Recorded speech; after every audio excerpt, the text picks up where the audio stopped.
అందించాలన్న ఆలోచన మాత్రం ఏ మాత్రం కనపట్లేదన్న సంగతి ప్రతి ఒక్కరు కూడా తెలంగాణలో ఉన్న ప్రజలు ప్రతి ఒక్కరు కూడా గమనిస్తున్నారు. ముఖ్యంగా అత్యంత ఆవేదన పడుతున్నటువంటి సమాజ వర్గం ఏంటంటే ముఖ్యంగా రైతులు అన్ని విధాలుగా ఇబ్బందులు పడుతున్న పరిస్థితులు రాష్ట్రమంతా కనపడుతున్నాయి. ముఖ్యంగా మా నల్గొండ జిల్లాలో మేము ఎక్కడ ఎవరి దగ్గరికి వెళ్ళినా కానీ అన్న గతంలో మాకు రైతు బంధు టెన్షన్గా పడేది, కానీ వాళ్ళు 15,000 ఇస్తామంటే మోసపోయినాం ఆయన మాటలు నమ్మి ఈరోజు ఆ 10,000 కూడా మాకు లేకుండా పోయేసరికి మాకు అప్పుల బారిన ఇంకా మీద పడుతున్నది. ఒకవైపు రుణమాఫీ అన్నాడు, మాకు రేషన్ కార్డు ఉంది అయినా రుణమాఫీ కాలేదు. బ్యాంకుల దగ్గరికి పోతే ఈ అప్లికేషన్ అప్లోడ్ల పేరు మీద వాళ్ళు మా దగ్గర పైసలు వసూలు చేస్తున్నారు. ఎవరి దగ్గరికి వెళ్ళి చెప్పుకోవాలో కూడా అర్థం కావట్లేదు. ఒకవైపు ప్రజాపాలనని మేము దరఖాస్తులు స్వీకరణ తీసుకుంటామని చెప్తున్నారు, కానీ ఆ అధికారుల దగ్గర పోతే వాళ్ళు కూడా కనీసం ఒక నిమిషం అంటే నిమిషం కూడా మా ఆవేదన వినకుండా వెనక్కి వెళ్ళగొడుతున్నారని చెప్పి చాలామంది రైతులు ఆవేదన పడుతుంటే నిజంగా కడుపు తరుక్కుపోతుంది.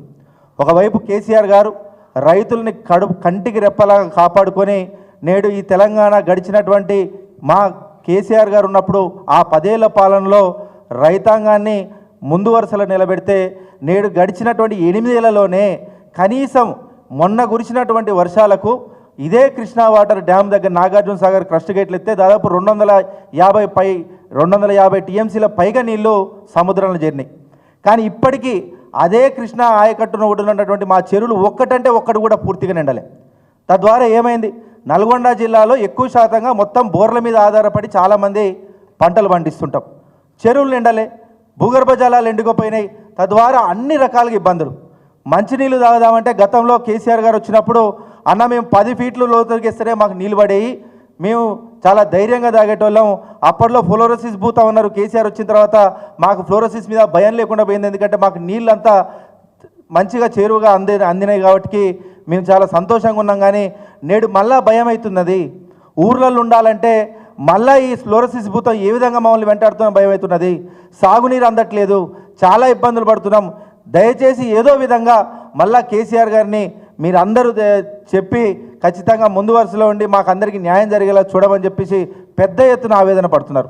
అందుకే మేము అందరం ఒకటే కోరుతున్నాం కాంగ్రెస్ ప్రభుత్వాన్ని, మీరు మంత్రులు కావచ్చు, ముఖ్యమంత్రి గారు కావచ్చు, మా ఇదే ఎడమ కాలువ కింద పంట పొలాలు అన్నీ ఎండిపోయి చాలామంది రైతులు ఇబ్బంది పడుతున్నారు. అన్ని రకాలుగా రుణమాఫీ కాక, రైతు బంధు రాక, మీరు ఇస్తానటువంటి బోనస్ను కూడా మళ్ళా కిందికి మిందికి చేసి ఇవ్వకుండా చేసే విధంగా మీరు అన్ని మాయమాటలు చెప్పి ఏదైతే మీరు ఓట్లేసి నెగ్గుకొని ముందుకొచ్చిరో మళ్ళా జీవితంలో మీకు ఓటయ్యారు. జీవితంలో ఎన్నడూ కూడా మళ్ళొకసారి మీరు మేనిఫెస్టో అనే పేరు చెప్తే తిప్పికొట్టి మళ్ళీ మిమ్మల్ని ఇంట్లో కూర్చోబెడతారు.